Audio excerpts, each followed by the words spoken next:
Sanibona bafethu, vuka sikhuleke on YouTube, siphe sihle mbembe on Facebook. Ngicela ngilandela. Umuntu nje uphila bolesaba ihlazo. Zesabe izinto ezilihlazo.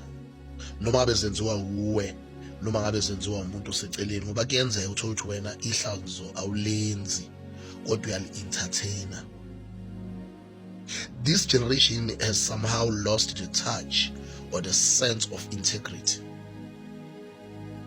Inmangabe umuntu mawenza into wrong uthi kaze umalo uma engangibona ngenza lento, how would you feel? Ngisho mina umzali wakho mangabe umthanda noma umhlonipha, kunezinto ngeke uzuzenze.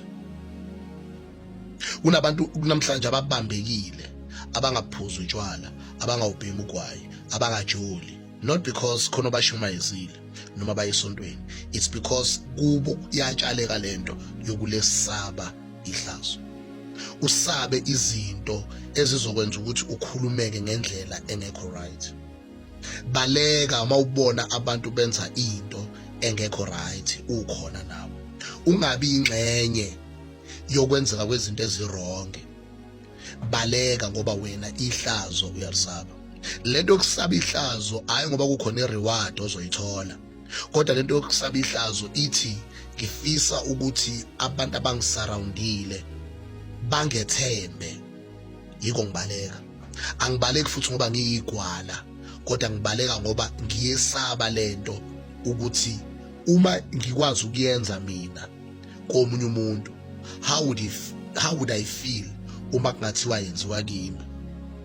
Kunabantu abangalisabi ihlazo.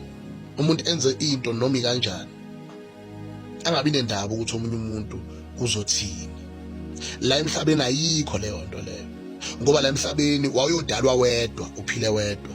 Kodwa for the fact ukuthi kunabantu abakusurroundile, kunabantu ophila nabo, kunabantu osebenza nabo, kunabantu basemakini, kunabangani bakho, kunabantu okhonza nabo esontweni lakho, for that reason ayikho into kuwe ethi awunendaba nabantu. Awukwazi ukuphila kulomhlaba uphile ungenendaba nabantu, ngoba uma uthi awunendaba nabantu kunesikhathi la abantu uzobadinga khona. Uyathanda noma uthandi, that time will come.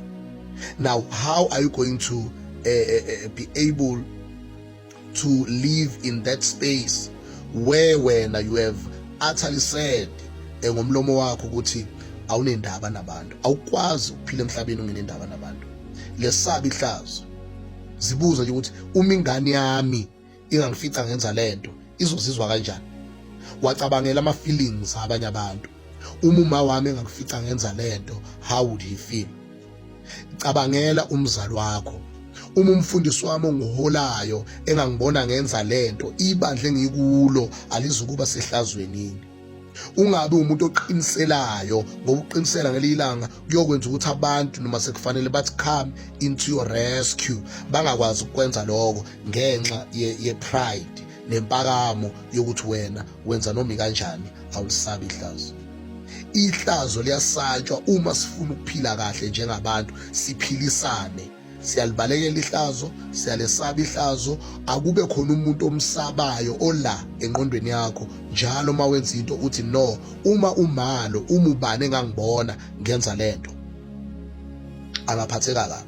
That is why iBhayibheli lithi ke umuntu othi akekho uNkulunkulu ufana nesula.